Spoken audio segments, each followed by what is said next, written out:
qualquer negócio, não importa o quão diferente ele vai precisar de gente boa, competente e alinhada com o propósito da empresa. Quando eu fiz o planejamento, uma das coisas que eu queria é que ela não fosse uma gestora simplesmente de multimercado, renda fixa e renda variável.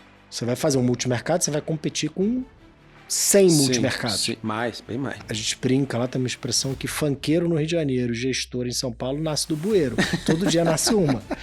Como é que eu consigo me diferenciar, sair desse oceano vermelho? Vamos para o oceano azul. Vamos olhar para segmentos onde existe uma distância muito grande do mercado financeiro para esse segmento. Toda decisão estratégica como empresário, ela melhora quando você tem um maior número de informação. Se você tem mais informação e ela, por mais periférica que essa informação seja, ela pode te dar um insight de tomar uma melhor decisão. Eu não acredito em teimosia destrutiva para o propósito. Muita pessoa física, às vezes, tem muitos ativos que eles não acompanham e tem um grau de complexidade grande. Isso me preocupa um pouco porque eu acho que o ideal seria que ele tivesse um fundo. Eu acho que as gestoras hoje no Brasil, elas correm um risco como negócio muito grande porque a gente tem um problema grande. Que é? Está no Brasil. As volatilidades são muito grandes, os ciclos eles são muito cruéis. Sim. Eu tenho um termo que é o buraco negro da renda fixa. Volta e meia você tem esse buraco negro na tua frente e ele suga todos os recursos. Eu vi lá na plataforma da XP muitas gestoras saindo praticamente de zero, crescendo muito e aí pegando esse grande problema das gestoras que é o Brasil. E aí ela vai lá e cai 90% do patrimônio. Tem fundo que performa mal e capta bem. E tem fundo que performa bem e não capta nada. A diferença? Narrativa, posicionamento, estratégia de distribuição. Na Outliers Advisory, ajudamos você a parar de competir só por performance e começar a construir vantagem competitiva de verdade.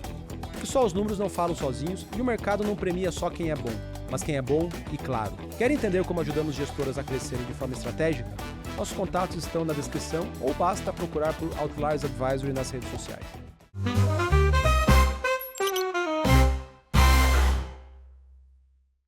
Bom dia, boa tarde ou boa noite, bem-vindos a mais um episódio do Second Level. Hoje eu tenho aqui um cara que é um fazedor de negócios, gestor, foi o executivo de uma grande empresa já, ajudou a revolucionar uma parte do mercado financeiro e hoje ele é o CEO e sócio fundador da Risa Investimentos, da Risa Asset, na verdade, que é o Daniel Lemos. Lemos, obrigado por topar fazer esse papo aí. Obrigado pelo convite e espero que a gente tenha uma boa conversa, né? Boa. Como sempre. Pois é a segunda vez que eu tenho a oportunidade de entrevistar o Lemos, a outra foi em fevereiro de 22. Faz tempo já. Faz tempo, 3 anos quase aí daqui a pouco. E de lá pra cá muita coisa mudou, o mercado mudou bastante, a Risa mudou bastante. Eu mudei, eu tava na XP, montei Outliers e tô aqui há quase 3 anos com a empresa. E a Risa, para quem por acaso não conhece, é uma gestora hoje com mais ou menos 20 bilhões de reais sob gestão, focada principalmente em fundos listados, imobiliários, agro, tem muito crédito estruturado e ele tem também a vertente de crédito mais high grade, crédito high yield e recentemente está com ações e fizeram alguns movimentos muito interessantes no mercado e eu queria começar por aqui, né? Então, assim, é uma gestora com mais ou menos 70 pessoas, fundada em 2020, foi final ou começo de 20? Começo de 2020 ali. Um mês antes da pandemia, para já preparar a gente. Pois é, eu lembro que um mês antes da pandemia, deve ter sido fevereiro, janeiro 20, a gente foi tomar um café lá na Risa que você foi apresentar o business assim, do zero. E, enfim, mais de 5 anos já se passaram. E a Risa, né, além de ter esse business de gestora bem sólido com 19 produtos em 9 frentes diferentes de gestão, recentemente, né, nos últimos 60, 90 dias aí, eles estiveram no noticiário com 2 casos interessantes. Tá? O primeiro deles foi a compra da securitizadora Virgo, era a segunda securitizadora do país na época, acho que continua ainda, e se envolveu em algumas situações ali estranhas, para ser mais comedido aqui. Entrou em crise, uma crise grande de desconfiança, a Risa acabou comprando essa securitizadora, e o outro caso que trouxe a Risa aos noticiários foi, num curto espaço de tempo, foi a compra, né? A compra ou um acordo de vocês assumirem a gestão de parte dos fundos da Schroders, a gestora britânica Schroders, acho que centenária já, aqui no Brasil há mais de 30 anos, decidiu fechar a operação do Brasil e a Risa fez um acordo de ficar com parte dos fundos. Crédito, renda fixa e ações, correto? Correto. Bom, dito tudo isso, cara, podemos começar por aqui. Qual o racional de, começando por Virgo, de comprar uma securitizadora? O que isso agrega para vocês no business de gestão de recursos? Tem conflito, não tem conflito? Quais são as vantagens? Qual foi o teu racional por trás disso?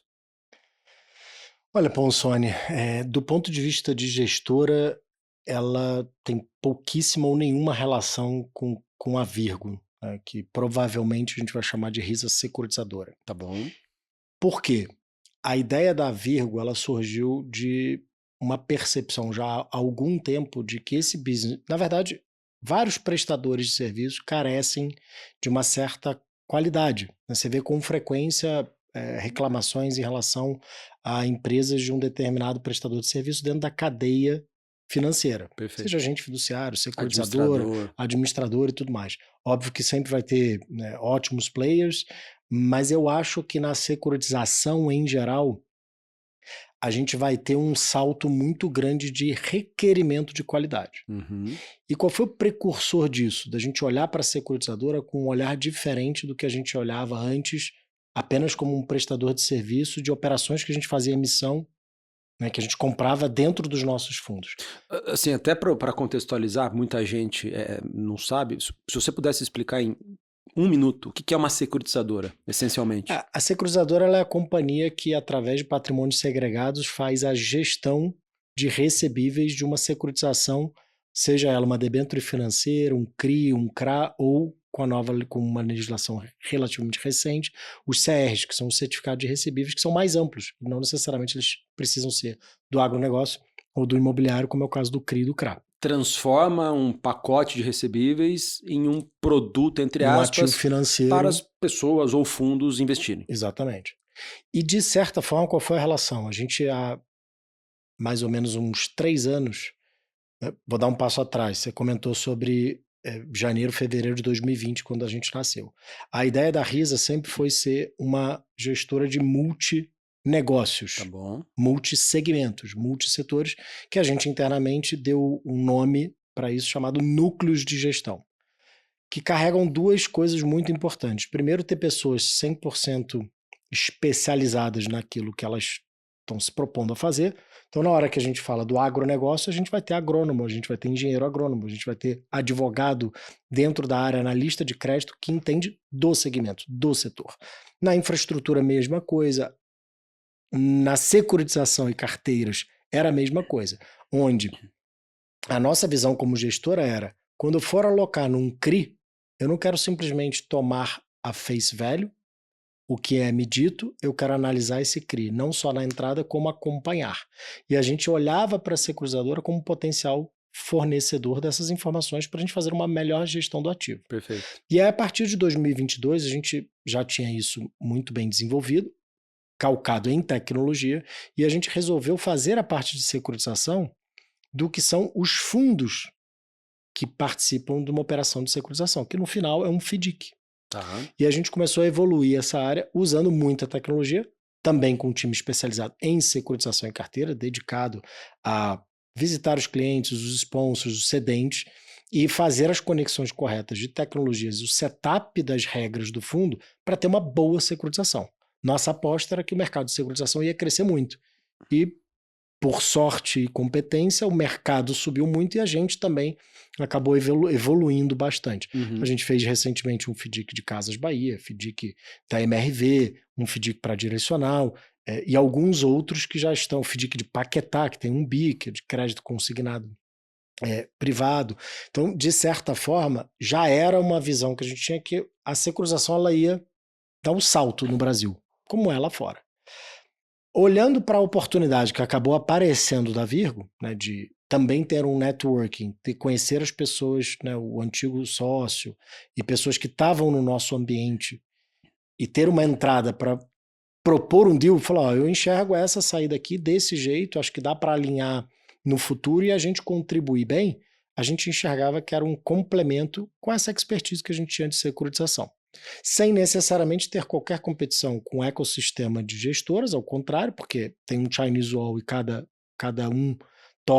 empresa é tocada por executivos separadamente, mas a gente enxergava a mesma macro oportunidade que na gestora, na parte dos FDICs, que é esse mercado de securitização crescer muito. Então, basicamente foi isso, e a gente conseguiu enxergar um caminho para esse sócio que está saindo da operação, né, que é o sócio controlador, dele ter um earn-out e usufruir do nosso crescimento, de colocar governança, e até tem talvez uma grande sinergia que é o que você falou. Eu estou no mercado há muito tempo, tem várias pessoas na Risa que estão lá há muito tempo, a gente tem contatos, tem networking, e a gente consegue fazer o negócio acontecer do ponto de vista de contato comercial. Essa é uma sinergia natural que vai acontecer, né? Porque as pessoas que são de determinadas gestoras acabam sendo clientes potenciais para Virgo ou Risa Securitizadora no futuro. Então essa sinergia ela existe, mas ela não é uma sinergia operacional ou de deal, é mais de networking mesmo. E de confiança, como você falou, foi uma crise de confiança. Eu acho que a gente entra para criar uma governança e fazer a empresa crescer de forma saudável, sustentável e curar as dores que hoje a securitização tradicional, as companhias securitizadoras não respondem a essas dores. Acho que eu sou um pouquinho mais de cor do caso. O business quase que explodiu ali porque vazou-se a notícia, não sei se foi comprovado, acho que foi comprovado, né? Sim. De que houve uma utilização irregular dos recursos que deveriam estar lá aplicados em títulos públicos de maneira segregada. Isso estava sendo utilizado para dar garantia de colocação de outros recebíveis, né? E a securitizadora ganhava pela colocação desses recebíveis. Enfim, isso imagino que vocês montaram uma governança para não voltar a acontecer. Com certeza. Boa. Legal. Essa é a missão nossa lá. Boa. E curiosidade, quem vai tocar a Virgo? Vocês acharam um CEO novo? A gente até anunciou faz mais ou menos umas 2-3 semanas. Vai ser um ex-executivo da XP que trabalhou comigo, inclusive na criação do banco de atacado, é o Fausto Assis. Ah, o Fausto? Olha só. Então ele vai tocar a Virgo. Nenhum executivo, a gente fez uma barreira mesmo, uma regra, que é nenhum executivo da Risa vai trabalhar na Virgo, ou seja, não vai ter migração, a gente se obrigou a contratar pessoas de mercado para ocupar os lugares chaves. Eu não vou estar lá na Virgo, a única reunião que eu tenho é uma reunião de conselho. Para poder supervisionar o negócio como uma unidade de negócio da Risa Holding. Você até comentou, né? Risa Asset. A gente lá em 2020 já tinha uma visão de que a gente ia ser uma plataforma de multi-empresas. Tá bom. A primeira empresa criada foi a Risa Asset, como uma holding de várias gestoras que estão nos negócios de infraestrutura, de imobiliário, de agronegócio, e assim vai. Lateralmente, a gente tem algumas investidas através de FIPs, mas que a gente controla também, e tem os investimentos diretos, que é o caso da Virgo, que a gente vai fazer através da holding. Boa. Então a holding ela é já multinegócios. Como que é a margem de securitizadora? É boa ou é apertada? Por exemplo, administrador, né, que é um prestador de serviço, baita responsabilidade, a margem é pequena pra caramba. E é um business de escala. Securitizador é a mesma coisa. Tá bom. Hoje, por um acaso, a gente estava fazendo um estudo de mercado, montaram uma apresentação. No final, um business de 5 securitizadoras tem 80% do mercado. Caramba. Então é bem... A Virgo continua como segunda. A Virgo é a segunda. Boa. Bom, e aí no espaço ali... Por enquanto. Por enquanto, ó.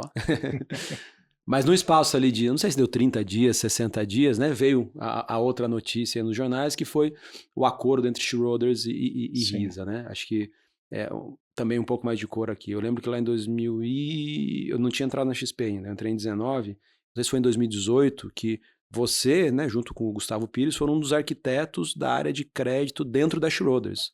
Sim. Você chegou, a história que me contaram... Não, você chegou aí a Londres para falar, fazer o pitch pros britânicos lá de, poxa, por que tem que montar a área de crédito aqui? Acho que vocês ajudaram a achar um gestor. Então, você teve você particularmente uma participação muito grande em uma das principais áreas da Schroders no Brasil. E então, para mim não foi tanto surpresa ver o deal acontecer por conta dessa relação entre vocês. Mas conta um pouco de qual foi o racional ali por trás de receber esses fundos da Schroders? E esse processo, Ponsoni, acho que acabou sendo um resultado do que eu chamo de consistência de networking, né? É você estar próximo de pessoas, obviamente, que você gosta, que você admira e que você acha que é importante estar próximo, né? Toda relação, ela não é altruísta, né? Você está próximo porque você gosta da pessoa e você acha ela competente, né? E séria, com valores. Eu sempre enxerguei na Schroders uma gestora de referência. A minha ida para Londres teve 2 objetivos: ajudar a Schroders no Brasil, mas também fazer aquela plataforma de fundos internacionais. A Gaia. Tá. Na própria trazer, XP. na Sim, própria sim, XP, sim. trazer os, né, Pinco, A própria Schroders. Schroders e vários outros gestores, Ashmore, para a plataforma oferecer os fundos aqui no Brasil. Nessa aproximação, eu achava importante uma gestora brasileira, que no caso era a XP Asset ou uma plataforma de distribuição, estar próxima desses nomes para entender a dinâmica de gestoras lá fora. Até aprender, né? E eu sempre mantive esse contato, né? Obviamente, às vezes você fica 6 meses, 1 ano sem falar, mas você manda uma mensagem, você está próximo. E esse ano foi engraçado porque eu fui, no final do ano passado, a Londres, com a ajuda também do Celano, de ir para Schroders, bater um papo, conversar sobre o mercado, sobre eventualmente como eles enxergavam a Risa, para falar, né, sobre, eu tô aqui, como é que você olha o nosso negócio? Para ter input. Eu gosto muito de escutar, eu falo bastante, mas eu gosto muito de escutar, principalmente quem tem uma visão de mundo completamente diferente, né? Você imagina a pessoa que está lá em Londres, olha para o Brasil de um jeito completamente diferente, olha um mercado de fundos imobiliários crescendo, Fiagro, às vezes nem entende muito bem, você vai lá e explica, você consegue ter inputs que muitas vezes são interessantes do ponto de vista provocativo. Sim. De você até aproveitar a oportunidade. Total. E aí fui para Londres, fiquei próximo, né? O Celano, atual CEO da Schroders, é um amigo e admirador, acredito eu, né? Até porque fez essa recomendação para a Schroders, e a gente estava próximo. Teve algumas sortes, vamos assim dizer, a plataforma de fundos que eles tinham era totalmente sinérgica com a nossa, né? Os fundos, eles, por uma questão também de performance, né? Não tem melhor ou pior, porque a gente sabe que essa indústria, um dia você é gênio, outro dia você é burro, um dia você é o melhor de todos, outro dia você é massacrado, então tem que tomar muito cuidado com essa questão, principalmente de janelas temporais, mas a gente teve a sorte de ter uma janela nos últimos 2, 3 anos, que os fundos comparáveis estavam melhor que os deles, então era natural, né? Imagina se fosse o contrário, difícil você falar, estou migrando para uma gestora que a performance dos fundos que são pares não está tão boa. Então a gente teve essa sorte e essa proximidade. E por último, a questão operacional. Todos os sistemas que eles usavam eram os mesmos que o nosso. Então fazer a transferência dos fundos era maior. Era mais fácil. E aí, por último, acho que pesou o fato da gente, hoje, na indústria brasileira, ser uma das pouquíssimas gestoras 100% independentes. Como eles tinham vários clientes, e se ele pegasse e falasse assim, não vou transferir o fundo para determinado lugar, o outro ia ficar com ciúme. Aí ele transfere para o outro fica com ciúme. Então ele tinha uma dificuldade de escolher. Quando você juntou todos esses fatores, proximidade, networking, similaridade dos fundos, performance, sistemas, e por último, esse ponto, ficou mais fácil a tomada de decisão. A gente recebeu o convite da Schroders para assumir os fundos. Boa. Bom, além dos negócios ali diretamente ligados à Risa, você criou, eu não sei há quantos anos atrás, a Music? 4 anos atrás. Uma agência com o propósito de revolucionar o mercado musical com dados. Isso é o que eu li no site lá, tá? Que é a Music, né? Com K, M-O-U-S-I-K. Isso. Quando a gente olha para a Risa, né? Quando eu olho para a Risa, de um lado você tem lá um fundo, por exemplo, com quase 2 bilhões de reais que compra fazendas, que é o Risa Terrax. E aí do outro lado, você tem uma agência para explorar o mundo da música. O que tem ou não de similaridades ou diferenças? Onde que as coisas se interconectam aí? E se você puder falar um pouquinho o que é a Music também? Tá. Acho que são 2 grandes similaridades. A primeira delas é que qualquer negócio, não adianta, não importa o quão diferente ele vai precisar de gente boa, competente e alinhada com o propósito da empresa. comentei sobre o agronegócio, ter engenheiro agrônomo, ter agrônomo, advogado. Mesma coisa no direct lending, a gente tem advogado que está preparado para olhar operações de crédito mais estruturado, mais complexa, com garantias que são muito mais complexas do que um high grade, como você comentou. Os analistas de empresa, por sua vez, das empresas listadas, têm um outro know-how e estão em outro time. A Music não diferencia em nada nesse conceito. Para você ter uma boa empresa, você precisa ter gente competente. E hoje a gente considera, por exemplo, né, não dá para citar todo mundo da empresa, mas hoje os 2 maiores sócios que a gente tem na empresa relacionados à música, na nossa concepção, e ouvido desde presidente das gravadoras, das maiores gravadoras do Brasil, por artistas, pelo ecossistema, são os 2 melhores produtores que tem no mercado. Se não são os 2 melhores, são muito próximos de ser, tá entre o hall dos melhores produtores, que inclusive são compositores, os 2. Uhum. Tem mais de 1000 obras gravadas, tem um track record muito grande em diversos gêneros que variam desde o que hoje em dia chama de urbano, na nossa época era o funk, pagode, samba, e hoje tem trap, tem outros gêneros, mas que são muito especialistas nisso, entregam um produto de qualidade e foram, ao longo do tempo, se comprovando como pessoas muito sérias. Mas como surgiu a iniciativa? Surgiu do seguinte, a Risa, lá quando eu pensei, fiz o planejamento, uma das coisas que eu queria é que ela não fosse uma gestora simplesmente de multimercado, renda fixa e renda variável, né, que era o tripé tradicional. Vamos dizer assim, era o água com açúcar para você fazer, não tinha muito tempero como empresa. Relativamente fácil. Eu, há 20 anos no mercado, eu achava, de certa forma, um pouco desafiador 20? até. Tá mentindo, tem mais Não, tempo lá em de mercado. 2020. Lá em 2020. Agora vai ser quase 26. Né? Mas em 2020, 20 anos de mercado era relativamente fácil. Com networking também fácil. Mas, por outro lado, você entra num oceano vermelho. Você vai fazer um multimercado, você vai competir com 100 multimercados. Sim, bem mais. Aí eu vou fazer um paralelo com a música, mas tem vários outros. Né? A gente brinca, lá tem uma expressão que funkeiro no Rio de Janeiro, gestor em São Paulo, nasce do bueiro. Todo dia nasce uma. Então, como é que eu consigo me diferenciar, sair desse oceano vermelho? Vamos para o oceano azul. Vamos olhar para segmentos onde existe uma distância muito grande do mercado financeiro para esse segmento. Perfeito. Pensa na década de 80, 90.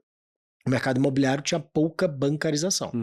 Você olhar para o mercado imobiliário da década de 80 e 90, você via o quê? Pequenos incorporadores, não tinha nenhuma empresa listada, e você não tinha funding. Você não tinha operação ao mercado, você não tinha compra de carteira, não existia CRI, não existia FDIC, não existia nada disso. Era completamente informal, inclusive com vários dinheiros por fora, com dinheiro circulando na economia.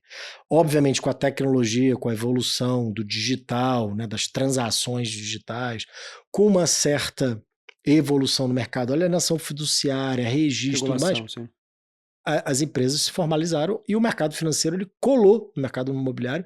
Eu diria que hoje você não vê nenhuma obra sem ter um funding de uma Caixa Econômica Federal, do Banco do Brasil, do Itaú, de uma gestora como a Risa e outras gestoras estão participando desse ecossistema. Quando você olha o agronegócio, pensa que foi uma onda posterior. O agronegócio, talvez em 2010 ele começou a ter uma conexão maior com o mercado financeiro. Então, um pouco depois foi com a Octante ali, que você trabalhou um pouco lá também. Exato. Né? Em 2010 a gente começou a fazer na Octante os primeiros CRAs. CRA de Bung, CRA de Singenta, com nomes grandes, porque o mercado nem aceitava falar de um CRA de produtor, era quase um palavrão. E esse mercado foi evoluindo, georreferenciamento, legislação, tem ainda alguns desafios, né? A gente está vivendo agora a RJotização do produtor rural, Perfeito. que qualquer coisa vira RJ. Tem alguns desafios que eu acho que eles vão ser curados ao longo do tempo e cada vez mais o mercado financeiro vai se aproximar. Por que eu estou dizendo isso? Porque quando você olha para a música, a distância do mercado financeiro para a música ela é brutal. Gigantesca. Hoje a música produz um ativo que é o royalty. Tá. Sofreu uma crise grande com o Spotify. Antes do Spotify, né, com a pirataria toda, dos CDs e tudo mais, e até dos Napsters da vida, que eram aqueles, né, você ficava dando download e não pagava nada. Sim. Então, como é que esse direito, que é o direito do royalty, tanto autoral como conexo, que a gente chama, que é da música em si, né, do fonomecânico. Como é que isso era monetizado? Muito difícil. Depois do Spotify, isso começou a voltar a ser um ativo. Mas o mercado financeiro ficou relativamente afastado ainda. Quando que começaram a aparecer as primeiras aproximações? Nas compras de catálogo. Quando alguns fundos lá fora começaram a comprar catálogo. Vou comprar o catálogo do Queen.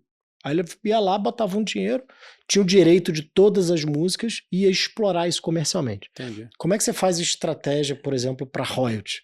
Você vai comprar uma música e depois você vai fazer impulsionamento em mídias sociais. Você vai botar alguém para regravar. Você vai fazer uma a parte de dados que vocês escrevem lá no site. De dados, de estratégia. Tá. Então a gente vem ao longo dos últimos 4 anos montando essa plataforma. Te dizer que não é nada fácil, porque os dados não são fáceis de se obter, a experiência, a adaptação das pessoas ao mercado financeiro, das pessoas que trabalham na música. É outro universo. Né? Outro universo. Então a gente teve um trabalho grande de faz planejamento, metas, trata a música, né, a empresa de música como uma empresa. Acho que a gente amadureceu muito. A gente teve a sorte de encontrar sócios que estão lá desde o início. Então, isso vai ajudando, porque a gente vai vivendo os erros juntos e vai aprendendo. Se toda hora troca a gente, você vai errar de novo. Né? E os sócios estão lá desde o início. E o segundo passo que a gente quer, que tem até uma conexão com a Virgo, ou Risasec, é o fato de que vários desses ativos musicais, hoje eles não são negociados, eles não são dados em garantia. Empacotá-los para eles virarem um ativo negociável. Então as coisas estão começando a se conectar. E lá em 2020, estava falando do Oceano Azul Vermelho, a gente foi para o agronegócio, o imobiliário com uma perspectiva diferente, a securitização, e montamos uma vertical chamada Música, Esporte e Entretenimento. MEE, né? Quando a primeira empresa que a gente fez foi a Music. Entendi. Mas a gente tem outros segmentos que a gente quer fazer dentro da música, esporte e entretenimento e virou um núcleo de gestão da Risa. Tem algum caso, entre aspas, famoso da música que vocês já virou um ativo, que vocês já investiram? A gente fez agora, a gente fez o adiantamento para compras de datas de show. A gente vai através da Music, chama uma área dentro da Music chamada Music Live. A gente vai fazer a gestão de toda essa turnê do Xamã. Xamã. Que é um artista do segmento do trap, e a gente está organizando isso tudo e começou a conectar o mercado financeiro. O que é trap? Desculpa minha ignorância. É um estilo urbano, como se fosse um rap. Tá, assim. Trap. Mas não é o rap da década de 90, Cara, diferente. como eu tô retrógrado, nunca tinha ouvido falar. Vai ficando velho. Pois é. E tem outros artistas no pipeline, Gilson, Mas Silva. então, assim, pra gente pensar aqui em números, né? Números fictícios, que até, obviamente, talvez não possa revelar. Então, suponha que ele tenha uma agenda de 10 shows por mês, 120 shows no ano, e que cada show custe 50 mil reais. A gente é o agente.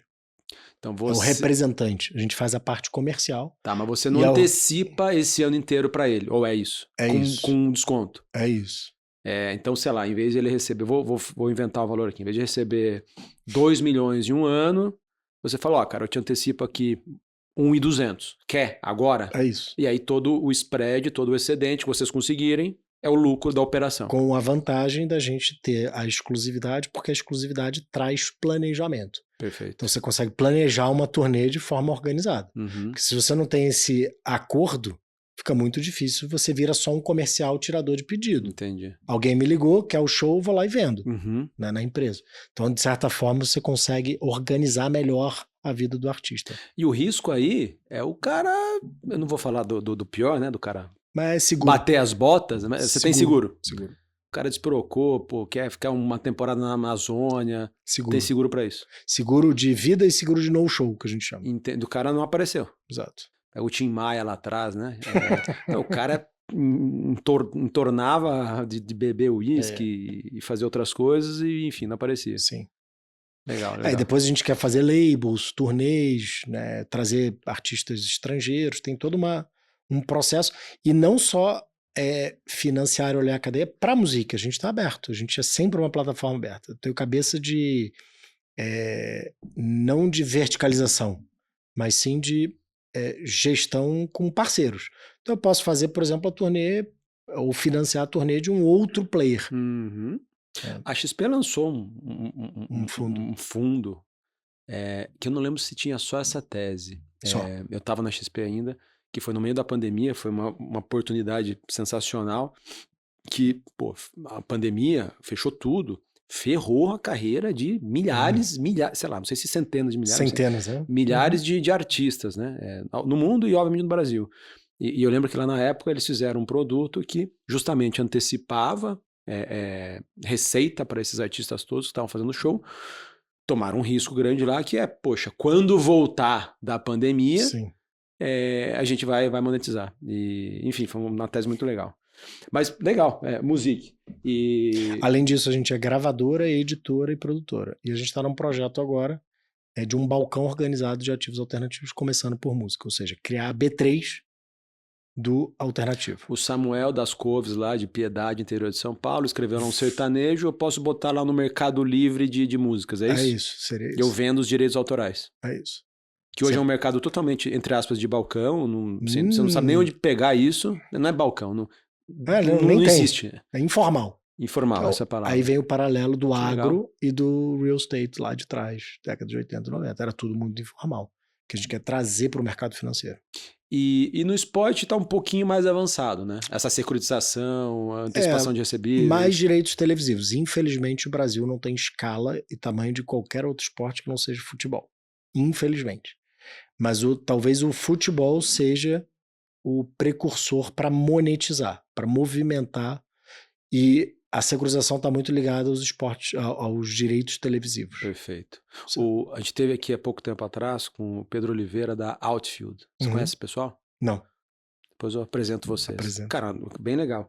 O Pedro foi consultor, junto com outros sócios, foi para os Estados Unidos, fez especialização em esportes, voltou para o Brasil, fez uma consultoria para esse segmento, e esportes também, esportes em geral, e eles montaram uma gestora chamada Outfield, focada nessas teses de esportes. Eles têm Venture Capital, Private Equity, o Coritiba é o caso, inclusive um dos sócios foi ser o CEO do Coritiba, e eles têm a tese de crédito também. Então tem lá um FDIC com São Paulo, e tem outras coisas. No esporte, música, esporte e entretenimento é o nome da área, mas a gente tem algumas outras siglas, né? A gente olha ainda arte, mídia e hospitalidade nesse núcleo.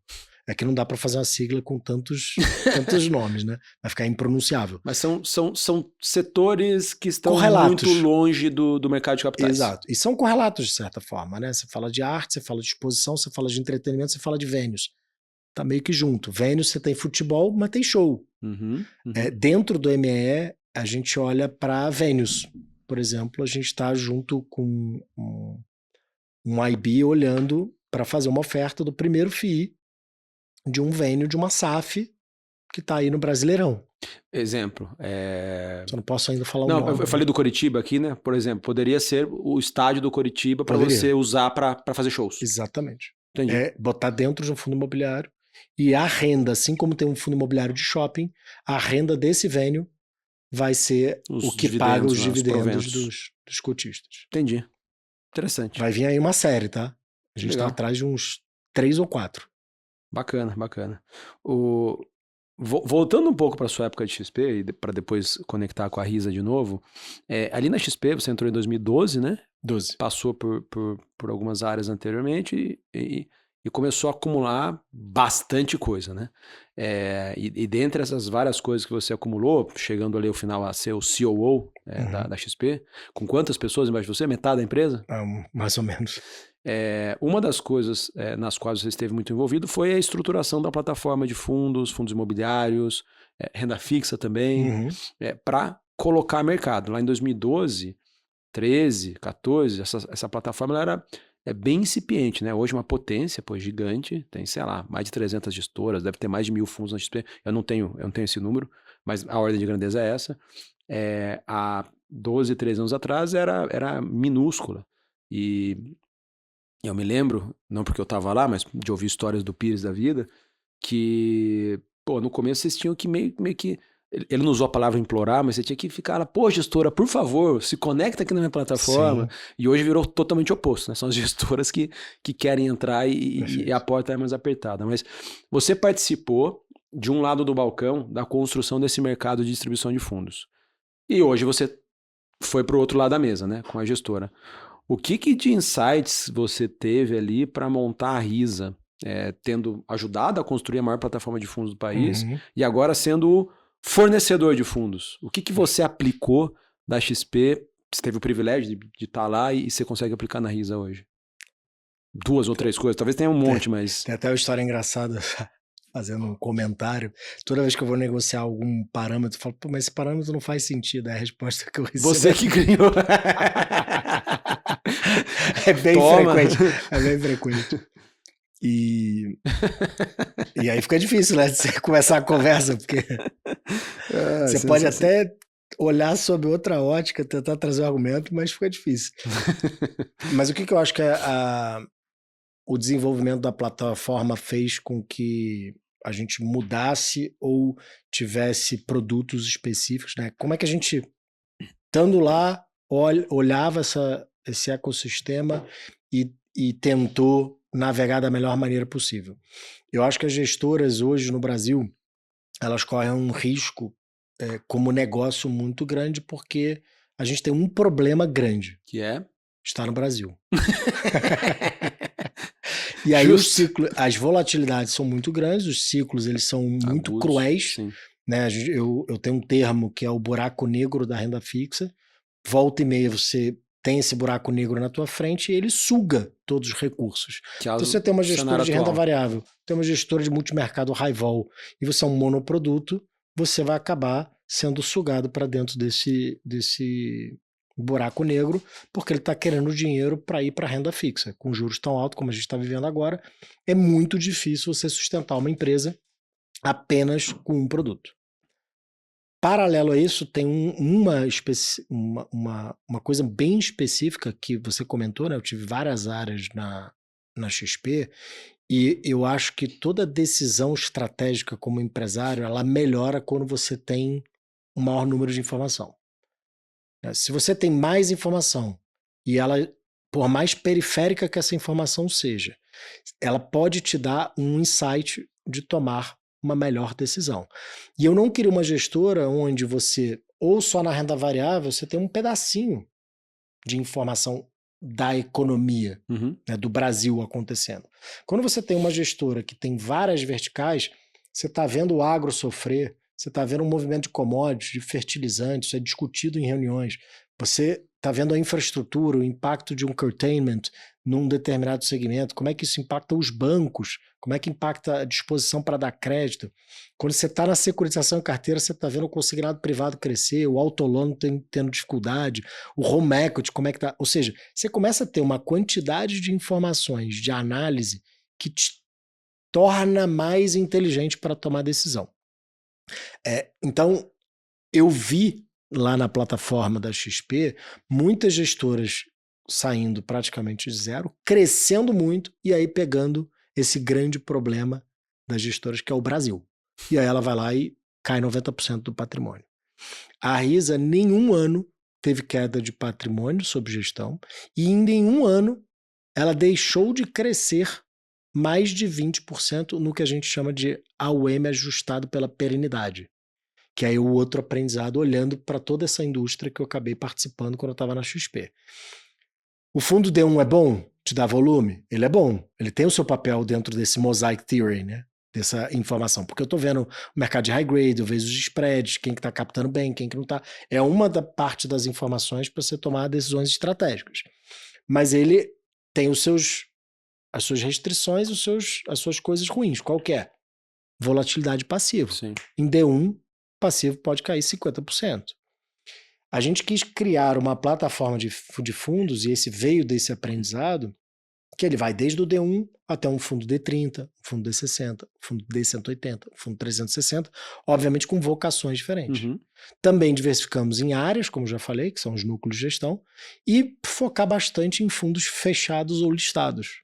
Porque daí você não tem a volatilidade passiva, você capta e tem tempo, dedicação para trabalhar aquele ativo. Então hoje a gente tem um fundo de terras que tem 1,8 bi, a gente tem 2 FIAGROS que somam mais ou menos 1,2 bi, a gente tem um fundo, os FDICs, né?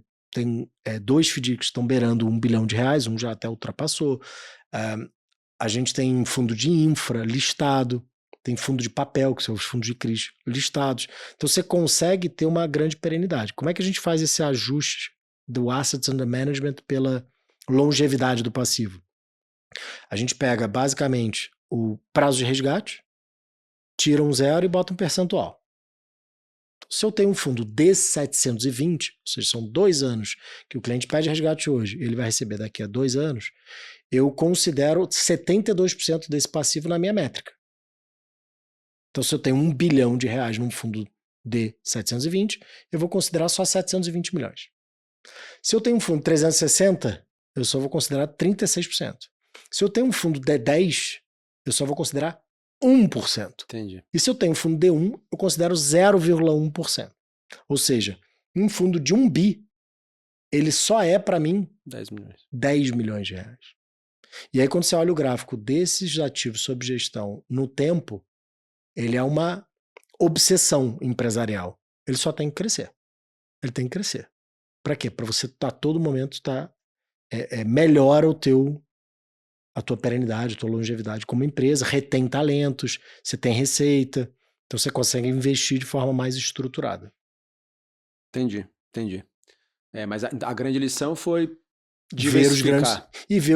os ciclos acabando com determinadas gestoras, que eram, brinquei lá do gênio e do burro, gênios, passa 6 meses, perde 90% do patrimônio.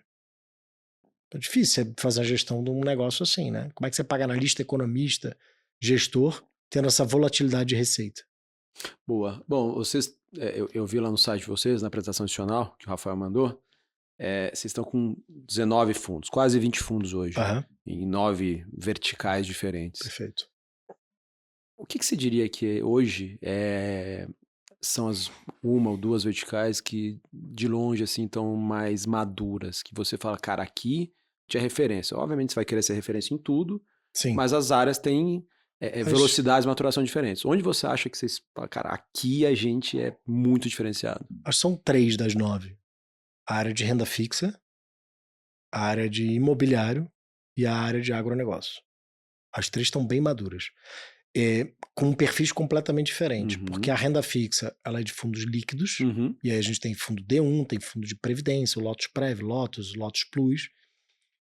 Já um outro conceito também que é importante, nessas áreas que a gente chama de alternativos, agronegócio e imobiliário, que são das outras duas que estão maduras. Por que eu chamo que elas estão maduras? Porque elas já cumpriram o papel de ir do espectro mais high grade até um private equity. Diferente de outras gestoras que talvez tenham a área de renda fixa, a área de crédito estruturado, a área de private equity, a gente, tirando a renda fixa, que é líquidos e olha todos os setores das empresas listadas e as emissões de mercado de capitais líquidas, os outros a gente especializou por segmento. Então, se eu vou olhar um private equity de agronegócio, quem toca não é uma área de private equity. Quem toca é o private equity dentro do agronegócio. Então, só para te dar uma ideia, a gente no agronegócio tem desde operações mais plain vanilla, quase high grade, tem um crédito estruturado, a gente faz CRAs para produtores rurais, a gente compra terra em 2 estratégias, uma que é land equity, acreditando na apreciação da terra, fazendo um play mesmo de análise daquele ativo, quase como se fosse um real estate, mas do agronegócio. Faz operação de sales and leaseback, compra a terra e dá uma opção de quem está vendendo recomprá-la no futuro, e por isso ele paga um yield, é um crédito estruturado sintético. E por último, a gente já fez private equity, onde a gente foi lá, comprou uma empresa com 200 funcionários e teve que tocar a empresa. E fazer uma saída. Tudo embaixo lá do Paulo Mesquita. Tudo debaixo do Paulo Mesquita. No imobiliário, por que eu digo que também já está maduro? Porque a gente já fez todo esse ciclo. A gente já foi do high grade, operação de carteira, já fez CRI de crédito quase clean, já fez CRI de mezanino, permuta financeira, equity puro, já comprou projeto, anunciou agora uma parceria com a Lúcio Engenharia para fazer corporativos, então a gente vai lançar um FII, e já fez private equity, que a gente comprou 15% da Riva, que está debaixo da Direcional, com a empresa listada. É um fundo de 400 milhões de reais, e a gente já andou o ciclo inteiro. Então tem fundos e estratégias Entendi. em todas as verticais. E por último, junto com o anúncio da Virgo e da Schroders, a gente também anunciou que a gente estava fazendo malls e a gente já liquidou um FII de 1 bi do malls, que agora a gente vai fazer uma reoferta com um cliente de varejo. Tá em roadshow. Foi um grupo de shoppings que vocês compraram? Foram 7 ou 8 participações de shoppings De uma mesma empresa ou não? que a gente comprou do XP Malls. Ah, olha só. Entendi. Boa. O agro, aqui, ele ainda é uma, entre aspas, uma caixa preta para muita gente do mercado, né? E pegando os fiagros listados especificamente, eles são muito jovens. Os primeiros foram ali em 21, 22, Uhum. muito pouco tempo. E em 24, com pouco tempo de estrada, sei lá, eu não sei se tem 30 ou 32 fundos listados, uns 27, 28 tiveram problemas de crédito na carteira, né? O tal do default. A gente não. Aí que vem a pergunta, né? Vocês foram uma das poucas casas que não tomaram, não tiveram grandes problemas. Problema todo mundo teve que Sim, renegociar, sim, repactuar, claro. mas vocês não sofreram com default. E vocês estão ali com, você falou 1,8 bi, né, nesse fundo, né, o Risa Terrax, que compra fazendas, né? Perfeito. O que vocês enxergam aí por trás da tese agro que você acha que está subestimado ainda pelos investidores em geral? Exemplo, tá? Tentando melhorar a pergunta. O agro é 20, 25% do PIB. Dentro do mercado de capitais, o agro eu não sei quanto que é. Não é 5%, não sei se é 1, tá? Mas assim, é muito pequeno. Bem pequeno. O que é o call de vocês para agro? Que é uma das grandes apostas desde D0 da Risa. Sim. O Ponsone tem muito agro nesse agro. Você tem o agro de grãos, você tem o agro de algumas culturas mais perenes, você tem o agro de agroindústria. Uhum. Vou te dar um exemplo. Café, você tem que tratar totalmente diferente de boi. Uhum. Totalmente diferente de laranja. Totalmente diferente de soja, milho, algodão. O que eu acho? Talvez no processo de maturidade do mercado financeiro, em diversos momentos se tratou diferentes agros da mesma maneira. Tá. Porque a soja, o milho e o algodão, você passa o trator em um ano, é anual. Você tira tudo e você tem terra de novo. Você vai ter alguma cobertura lá, mas você não tem ativo biológico em cima. Quando você fala de café ou de suco de laranja, é um ciclo mais longo. Ou de eucalipto, Uhum. que é o agro também, para Perfeito. uma indústria de celulose. Além disso, tem uma característica que é o Brasil, ele é mais price maker ou price taker daquela commodity? No caso de soja, milho e algodão, dado que o nosso consumo interno é muito menor do que a gente produz, a gente é net exportador e o peso da nossa exportação ele é relevante para a formação de preço. Quando você pega outros produtos, não é verdade. Uhum. E aí você passa a ser price taker, que aumenta o risco de você ter double hit, que é a tua quebra de safra acontece quando alguém está produzindo muito em outro lugar do mundo e ele está formando preço. O que vai acontecer? Teu preço. O preço vai cair. Sim. E você está com quantum menor, Sim. porque você teve uma quebra de safra. Aí você se arrebenta. Esse é um agro que a gente evita. Uhum. A soja, milho e algodão, se você falar em quebra de safra aqui no Brasil de 30%, já é muito. Estou exagerando o número, mas 30%, o que vai acontecer? O preço vai sofrer lá fora. Porque vai faltar produto. Porque vai faltar produto e a gente é Então, formador de preço. Ali. É um hedge natural. Uhum. Além da questão de ser uma cultura anual, da gente ter com conhecimento das pessoas dentro da Risa, qual é o maior ativo para a soja, milho e algodão, dado que ela é uma cultura anual? Não é o que está em cima, não é o ativo biológico. É a terra. É a terra. E para você fazer uma boa avaliação numa operação de crédito, você tem que ter um bom conhecimento sobre quanto vale a terra. Aí se você me perguntar, eu não sei especificamente. Graças a Deus. Porque é impossível saber de todos os detalhes de todas as áreas, né? Fazer uma modelagem de um porto, de um aeroporto, de um agro, de um projeto de Minha Casa Minha Vida e de um high-end ou de um corporativo. Residencial high-end ou de um corporativo. É impossível. Mas eu sei quais são os parâmetros que são muitas vezes negligenciados por outros gestores na avaliação da terra. E aí tem um problema que é muita gente faz o by the book do imobiliário no agro. Que é outro bicho. Que é outro bicho. Então assim, vou pegar aqui uma avaliação de terra da Deloitte, por exemplo. Não funciona. Por quê? O modelo de avaliação da terra ele vai pegar preço negociado, região, um monte de coisa, mas ele não pega muitas vezes a particularidade daquela terra. E aí o valor para cima ou para baixo, tem dos dois lados, a variabilidade ela é muito grande em relação à avaliação de terra. E dado que você está dando um crédito com LTV, se o teu valor de terra está totalmente distorcido, você vai dar um crédito ruim. Perfeito. E eu acho que é isso que muitas vezes aconteceu. Aí boi, a formalização já é diferente, a garantia é outra. Então assim, eu acho que o mercado está aprendendo que são vários agros no agro. Eu acho que talvez esse tenha sido o problema. E o agro não é igual ao imobiliário, por exemplo. Sem fazer autopropaganda, né? Mas de maneira assim honesta, por que vocês acham, por que você acha que vocês não sofreram tanto quanto o mercado? O que foi ali uma ou duas coisas que evitaram de vocês se quebrarem? Eu acho que a originação, conhecer bem os produtores, quem é quem. A gente já negou muita coisa por histórico dos produtores. Então, quem é esse produtor? O que ele já fez? Como é que é a relação dele com os bancos? Qual é a bancabilidade? Que é a porta de entrada. O segundo ponto é essa questão da estruturação, que tem muito a ver com a garantia.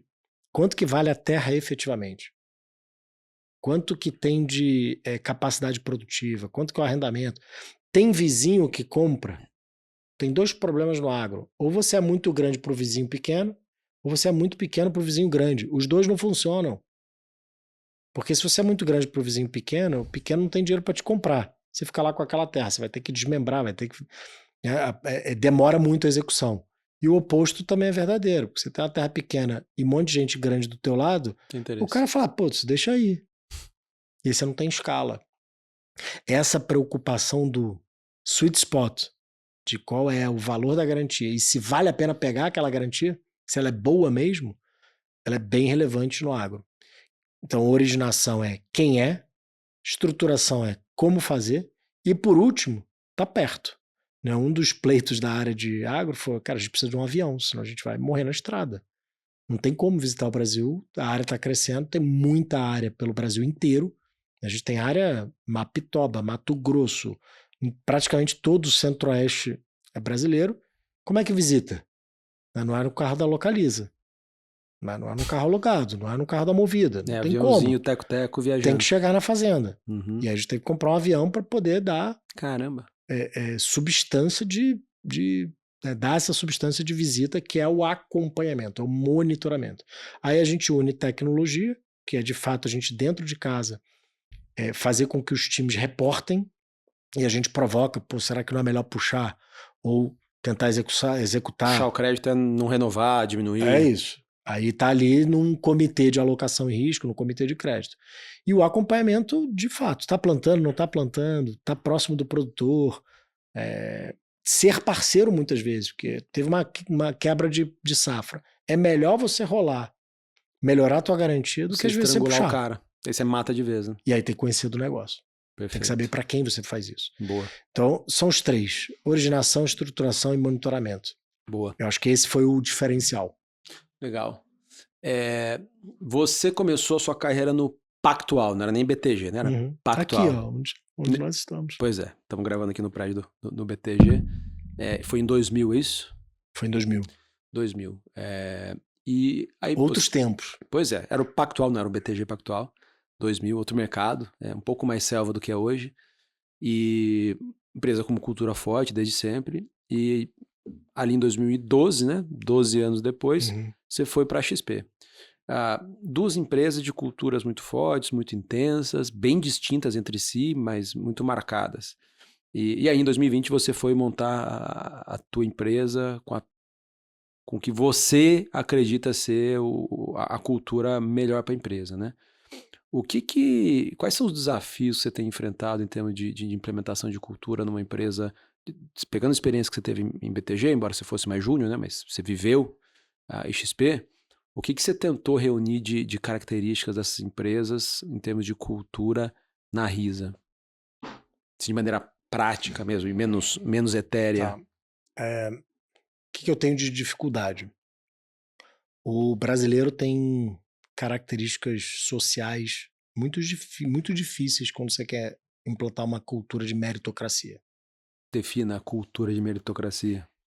A meritocracia, ela pressupõe você não só avaliar as pessoas, acho que tem um erro muito comum, não necessariamente nessas duas casas que você comentou, mas eu conversando com pessoas, que a meritocracia ela tá lá para tentar atribuir valor às pessoas. Com Né? o bônus que você ganha Com ou o deixa bônus de que você ganhar. ganha. Então, primeiro, se o processo de meritocracia ele é feito único, exclusivamente com esse objetivo, as pessoas vão operar o sistema.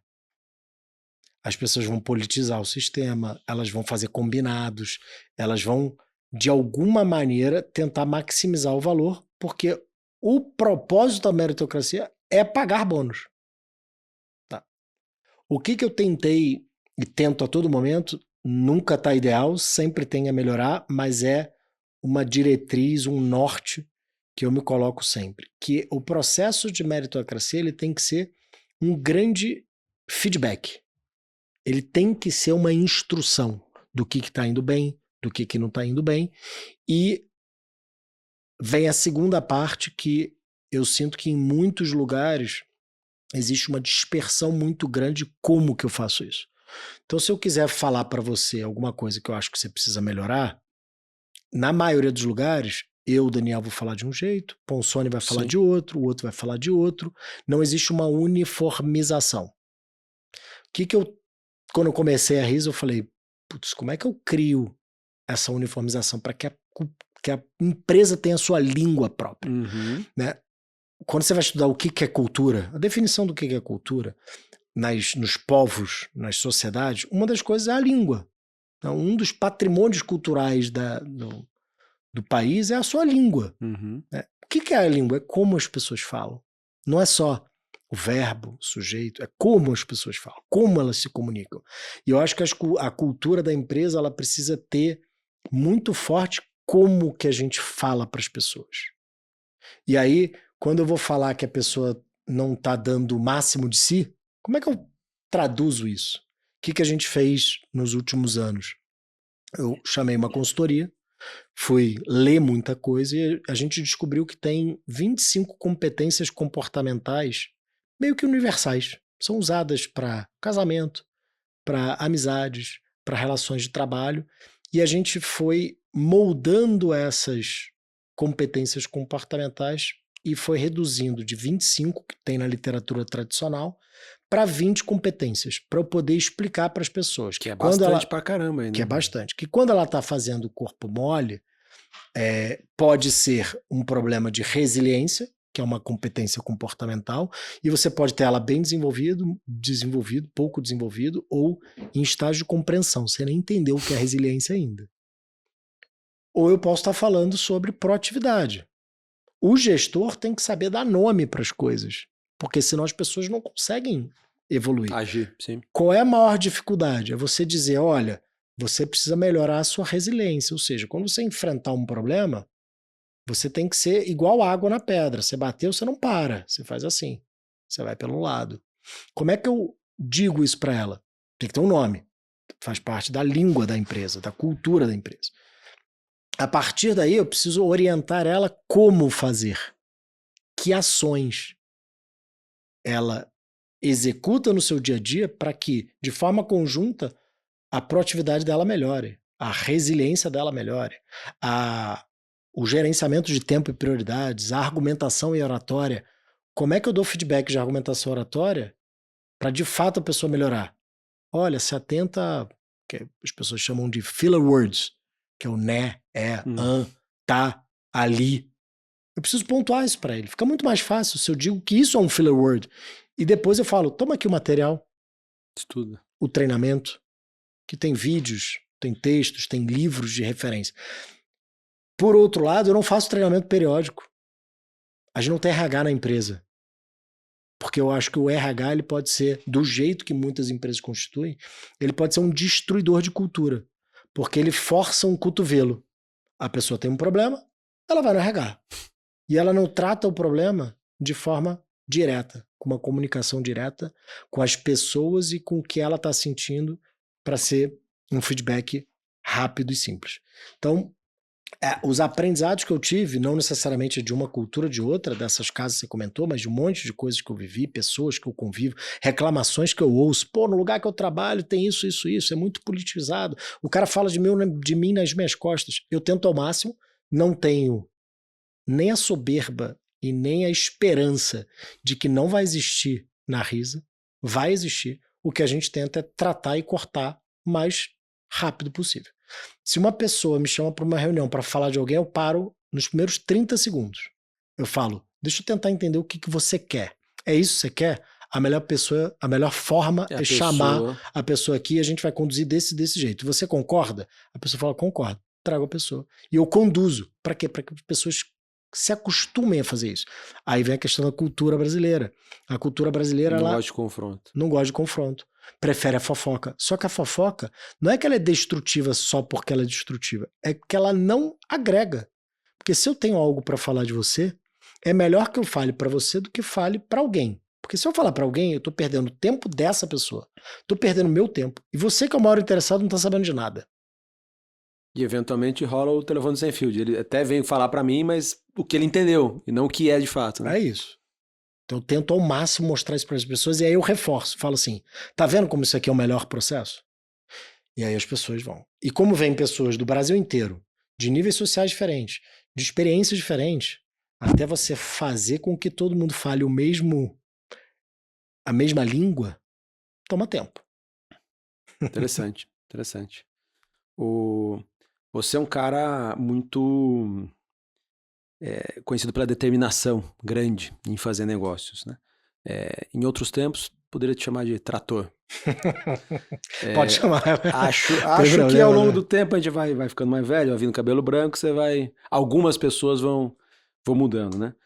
Como que, eu não sei se você já parou para pensar nisso, né? Como que você diferencia a determinação construtiva ou resiliência, né? Ou a água dando a curva na pedra, da teimosia destrutiva? Como saber, porra, quando largar a mão de um deal, de uma operação? Perfeito. Acho uma ótima pergunta. Eu não acredito em teimosia destrutiva para o propósito. Vou dar um exemplo. O nosso propósito na Risa é, de fato, elevar a qualidade, agregar valor para os cotistas. Uhum. Se eu tenho esse propósito e eu for teimoso em qualquer coisa que esteja ligado a esse propósito, eu vou estar certo. O que eu tenho que me adaptar é quanto que dinheiro, energia, recursos, pessoas eu estou empregando de forma eficiente para chegar nesse mesmo propósito. Um negócio, por isso que eu olho e a gente aprendeu errando na Risa, que quando a gente olha até uma operação de crédito, a primeira coisa que a gente se pergunta é se a empresa ela tem um propósito. O que ela quer? Porque se o propósito do empreendedor que eu estou dando crédito é simplesmente ganhar dinheiro, é um propósito errado. Isso aqui não vai para frente. Então, esse trator de você insistir em coisa, você tem que insistir no propósito. Você tem que insistir em tudo que te leva ao propósito. Então, se eu quero, por exemplo, fazer uma boa gestão, eu insisto na Risa há algum tempo, as pessoas sabem lá o quanto que eu sou chato, com a questão do monitoramento. E a gente só vem melhorando o monitoramento.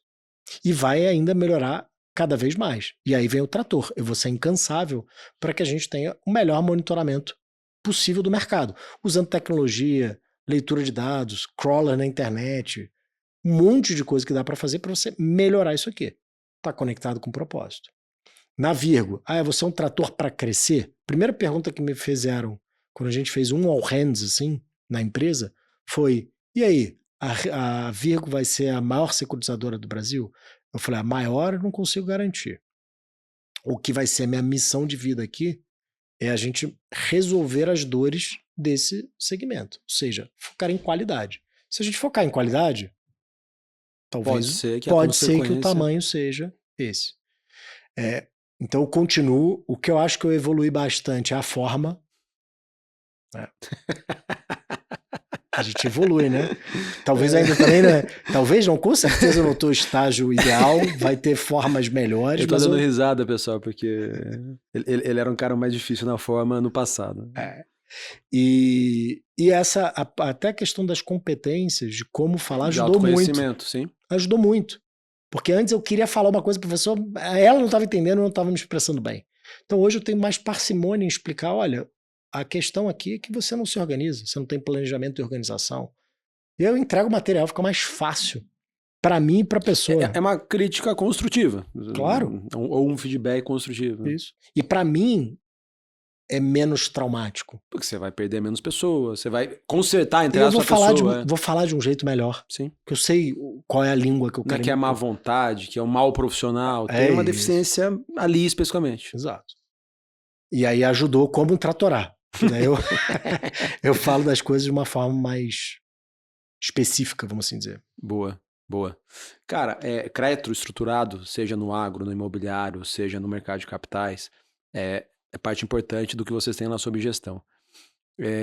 O que você acha que é a principal, ou duas principais, você falou de monitoramento aqui para todas as áreas, mas assim, o investidor em geral que vai investir em crédito mais estruturado, menos óbvio, né? A debenture sei lá, da Rede Dó, da Localiza, é uma coisa, empresas listadas, mais redondas. Quando você vai para um crédito estruturado, como CRAS, CRIs, FDICs, o que você elencaria como uma ou duas coisas assim ultra importantes, talvez as mais importantes, para o investidor em geral olhar, seja um profissional de mercado, seja um profissional que não é dedicado ao mercado financeiro? Ó, uma das coisas que me preocupa é que muita pessoa física às vezes tem muitos ativos que eles não acompanham e tem um grau de complexidade grande. Muito comum. Muito comum. Isso me preocupa um pouco porque eu acho que o ideal seria que ele tivesse um fundo. Via um fundo, sim. O que é o problema? Hoje, os fundos, os FIIs, os FIAGROS, que podem embarcar todos os CRIs e CRAs, eles acabam sendo negociados em bolsa. E tem um ou outro tem mais volatilidade. E aí, um ou outro não, né? O nosso FIAGRO chegou a negociar 6,80. De 10. De 10. Sem nenhum default, sem absolutamente 32% nada. 32% de deságio versus o que deveria valer. Uma loucura. E Por aí, conta da liquidez, medo do mercado. Total, aí imposto, vai tributar, não vai tributar, essas coisas do Brasil sendo Brasil. Como é que você explica para ele que é melhor do ponto de vista de gestão, de seleção, tá num ativo, que é um fundo, do que ele comprar direto que marca na curva e ele não sofre essa dor. Mas está escondendo o risco, né? Mas ele tem que fazer a seleção desses ativos. Talvez uma das formas seja um produto que inclusive a gente está desenvolvendo, já é conhecido, vários gestores já fazem, que é a carteira administrada. Olha, eu vou fazer esse asset selection para você, esse asset allocation, mas eu vou deixar não num fundo que é negociado e que fica com essa volatilidade grande, te dá medo, receio, mas dentro de uma carteira que vai marcar na curva e a gente vai fazer o acompanhamento para você. Essa talvez seja a solução. Vocês têm o serviço de carteira administrada, né? Tem. Não sabia. Tem. A gente criou recentemente de isentos em geral. De isentos em geral, pode ser não de isento, mas acho que o grande benefício de você carregar na física crédito. É o crédito, o CRI, o CRA, Tá. isenta LCI, LCA. Então, a gente montou uma área de wealth management, começou a contratar pessoas para crescer e fazer esse atendimento. Essa é a 10ª área ou tá entre as 9? Tá, é a 10ª. Para ser esse hub de assessoria, assim, vamos dizer, mas aí são clientes maiores. Né? A gente está falando de clientes de 10 milhões de reais para cima. Mas vai ser focado só nessa carteira de isentos ou não? Vai olhar todo o patrimônio? É um wealth management, gestão de patrimônio tradicional. Que a Risa tinha lá atrás. Era uma outra Risa, era Risa Capital. Tá bom, entendi. Boa, mas assim, voltando ao cerne da pergunta, o que é um ou dois itens aqui que você fala, cara, beleza, você quer comprar o seu CRI lá diretamente, o seu CRA, o que essas pessoas, esse investidor, tem que olhar ou procurar descobrir? Eu procuraria um gestor de carteira administrada, ou se for comprar direto de uma empresa muito, muito boa, onde o sponsor cedente é muito boa, listada, de nomes Foge de nomes que não conhece, capital fechado. É difícil. Vai fazer um CRI de Redditor, ok. Você tem informação pública, você está vendo a ação, dá para minimamente você ter ideia. Agora vai fazer vai comprar um CRI. De um hospital do interior, sei lá, de Minas. Ou de uma carteira pulverizada que o cedente você nunca ouviu falar e está entrando no mercado que é um troço que você nunca teve contato. Ruim, né? Porque daí na hora que der qualquer balanço você vai ficar inseguro do que fazer com aquele ativo. Fuja do desconhecido. É um pouco do que o Peter Lynch falava lá nos anos 90, né, para investir em ações. Ele tinha essa filosofia, ele defendia, que é, cara, olha ao seu redor, no supermercado, quais são as marcas, as empresas que você gosta, que o produto é bom, que você conhece. Sim. Investe nesse negócio. É mais ou menos aí. Boa. Eu acho que você já respondeu essa pergunta aqui, que assim, dentro do mercado de capitais, o que você acha que vai ser a próxima fronteira a ser desbravada? Entretenimento, esporte? Você apostaria que é isso? Acho que vai ser a principal. Mais do que o agro, por exemplo? Ou o agro você considera que já foi desbravado? Eu acho que agora é evolução. Tá. São novos mecanismos, melhoria de garantia, de formalização. A música, o esporte e entretenimento é um mercado muito grande no Brasil. E muito incipiente. Só para você ter ideia, não tem uma arena hoje em São Paulo fechada para comportar 20 mil pessoas. Não existe. Aí você vai no Chile, tem... da vida não cabe? Não é fechado como arena. Pensa... Desculpa, eu falei aquela Ibirapuera, desculpa. Ibirapuera. Não cabe o ginásio de Ibirapuera? Não. São Paulo, uma das maiores cidades do mundo, não tem nenhum lugar fechado que cabe 20 mil pessoas. Buenos Aires tem, Santiago tem, México tem, Colômbia tem. Caramba. Miami. Aquela arena. Para ter um evento igual aquele, que tem os jogos da NBA. Não existe. Qual é a arena que tem? Eu chutaria o ginásio Ibirapuera, mas... Não tem. Entendi. Não comporta. Então, para você ver a carência que existe de funding e um olhar para o entretenimento. Uhum. Eu fico muito feliz que bancos como Itaú, a própria XP, o BTG, têm olhado para esse segmento, têm contratado pessoas, criado áreas para se dedicar, para desenvolver. Acho que é um grande filão. Boa. Cara, se você pudesse voltar e dar um conselho pro Daniel Lemos lá de 2012, que estava prestes a entrar na XP, qual seria o conselho ali que você precisava ouvir, mas que talvez fosse inconveniente, que você não estava pronto para ouvir? O que você acha que teria te ajudado mais lá em 2012, há 13 anos atrás? Eu ouvi tanta coisa, tanta coisa que eu estava errado. Nossa, muita. Mas eu não sei, eu acho que essa questão de... eu sempre gostei muito de cuidar de pessoas. E poderia ter feito ainda melhor. Eu acho que o maior valor de empresa são as pessoas. E as pessoas fazem processos, que é outro segundo maior valor, ligados a um propósito, sabe? E acho que se eu tivesse feito melhor ainda... a forma, talvez, seria o principal. A questão de ter estudado mais sobre... Porque no final é quase psicologia, né? Você Total. Entender o ser humano. Acho que eu tive um grande aprendizado de entender que as pessoas são diferentes. Lá eu já tinha uma filosofia de tratar os iguais diferentes, porque iguais como iguais, mas cada um é cada um. Então você vai falar de uma forma diferente com cada uma das pessoas. E como eu tive, infelizmente, lá, uns 200 desligamentos, contratações, desenvolvimento de pessoas, você começa a perceber que se você fala a mesma coisa, mesmo carinhosamente, para duas pessoas, os efeitos naquela pessoa são distintos. Uhum. Como é que você se adapta e cria essa quase metodologia própria? Eu teria dado mais atenção ainda a isso. Acho que tem um valor como CEO, como head de área gigantesco, como gestão de pessoas. Hoje no Brasil eu sinto falta muito as pessoas que querem ser gestoras de pessoas. As pessoas ou querem ganhar dinheiro, né?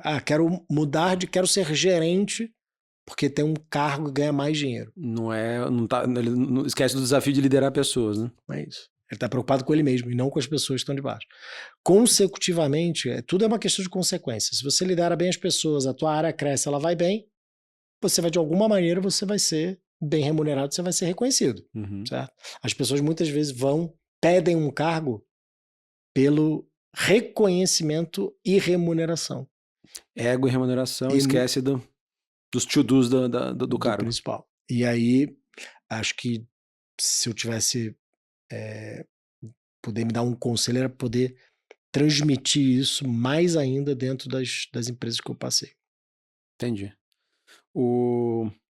Cara, se eu fiz essa pergunta pra você há 3 anos e pouco atrás, e eu vou voltar a fazê-la aqui, cara. Se você pudesse jantar com um investidor ou empresário vivo, de qualquer lugar do mundo, que isso é foda que você não teve tempo pra pensar. Quem Essa aí seria, tu não tinha me passado, não. quem seria esse investidor ou empresário e qual seria o tema do jantar? Lá na época que eu te perguntei, você tinha falado do Ray Dalio, que você queria discutir o Principles com ele, né? O livro dele. Sim. Já passou bastante tempo, seus desafios são novos, você teve novos aprendizados. Quem seria o empresário ou investidor com quem você gostaria de tomar um vinho lá e filosofar sobre um tema específico? Pô, difícil assim. Acho que não. Precisa ser investidor? Ou empresário. Ou, abre aí, como quando eu fazendo pela primeira vez essa pergunta aqui. Acho que não tem um nome, mas eu acho que uma área que eu me preocupo bastante é a compreensão das motivações das pessoas, sabe? Tá. E aí tem vários livros sobre isso, quase de psicologia. Tem uma área que me interessa muito, que é compreender. Eu sou muito lógico, muito Engenheiro, matemático, sim. engenharia e tal, mas eu, ao longo do tempo, comecei a perceber que muita coisa na vida não é matemático, né? Tem os dividendos emocionais, tem o que importa para você, as diferenças entre as pessoas. Então, eu buscaria talvez alguns jantares com autores de livros Tá bom. relacionados Eu vou te dar um a nome esse então. tema. Jim Ware.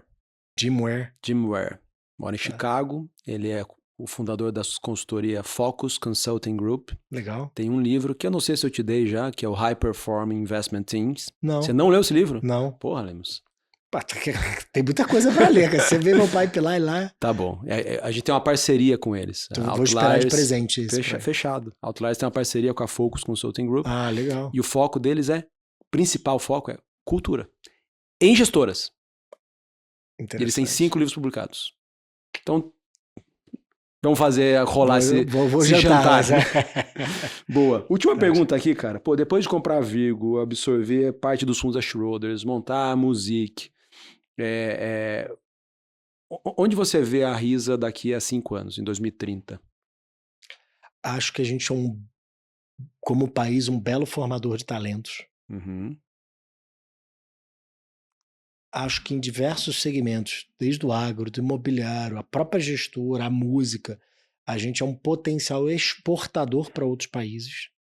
Em 2030, eu queria que a Risa, de alguma maneira, tem que encontrar os caminhos, pudesse propagar, expandir esse propósito que a gente tem na Risa a outros países. Chile, Argentina, Colômbia. Eu gosto de fazer tudo primeiro que é perto. Talvez tenha, sei lá, China, mas tem que estudar primeiro, tem que montar essa estratégia. Hoje eu sou incapaz de dizer qual que é essa estratégia, mas é um horizonte que eu olho. Expandir internacionalmente. Eu acho, porque é muito capital humano, é muito bom se você treina as pessoas, se elas entendem a cultura. A gente teve casos lindíssimos de transformação cultural, que a pessoa chegava, ela ficava uma semana digerindo o feedback. Ela caía a produtividade, porque ela não entendia que era uma dádiva, que era um presente. E aí, ao longo do tempo, a gente vê que esses mesmos profissionais hoje, eles pedem. Fala aí, como é que foi a minha apresentação? Essa parte não foi boa, né?